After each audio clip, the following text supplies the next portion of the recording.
அப்புறம் அண்ணா 200 தான் இருக்குதுங்கண்ணா அப்படின்னு கெஞ்சினானாம்மா. சரி சின்ன பையன்னு சொல்லி குடுத்துட்டானுங்க.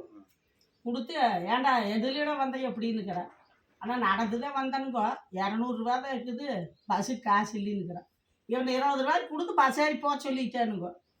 மறிச்சு 15 நாள் கழிச்சு வந்து, முந்தா நேத்து வந்து பண்ணக்குள்ள பூந்துக்கிறானுங்கன்னே திருடனுங்க. அந்த பக்கம் வந்து வலை விட்டு இறங்கி உள்ள குதிச்சு புறாவை கூண்டுக்குள்ள போய் உட்காந்துட்டு இருந்துக்கிறான்.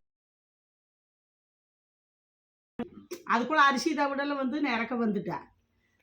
வண்டி தாட்டி கூட்டு போட்டு போறக்குள்ள வந்து புறா கூட்டுக்கிட்டு மரப்பில் உட்காந்துட்டானுங்க. பூரெல்லாம் கருப்பணின்னு டயர் எல்லாம் போட்டு இப்படி மூடி உட்காந்துட்டானாமா. இதாட்டும் தாள் நீக்கிக்குது. தாள் போட்டு போனமே துறப்பை மட்டும் பூட்டை மட்டும் ஓப்பன் பண்ணி விட்டு வந்துட்டேன். அப்புறம் போய் உள்ள போய் ஏதாச்சும் பூச்சி குறுக்க வந்ததுங்க பாம்பு. ஏதாச்சும் அதான் புறாவெல்லாம் பயந்துட்டு இருந்துக்குது ஆள் உள்ளதை காட்டி.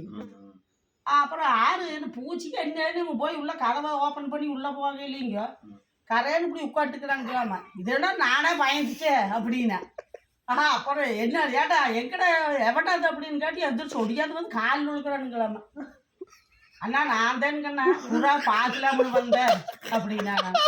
ஏடாண்ணா சாத்திக்கிறதுக்குள்ள எப்படின்னா வந்து வலைய அந்த பக்கம் போயிங்க செருப்பு வெளியே விட்டுட்டு வலை எடுத்து குதிச்சு இப்படி வந்து உள்ள பூந்துட்டானுங்க. இவனையுமே பயப்படுத்தி போட்டான் ஓனரையுமே. அப்புறம் நம்ம அரை விட்டு போல பண்ணாச்சு அப்படின்னு சொல்லி நான் உனக்கு கம்மியாக கொடுத்து பஸ்ஸுக்கு காசு கொடுத்துட்டு நமக்கே நீ வேலை பண்ணுறீங்கன்னு பேசி விட்டுக்கிறேன்.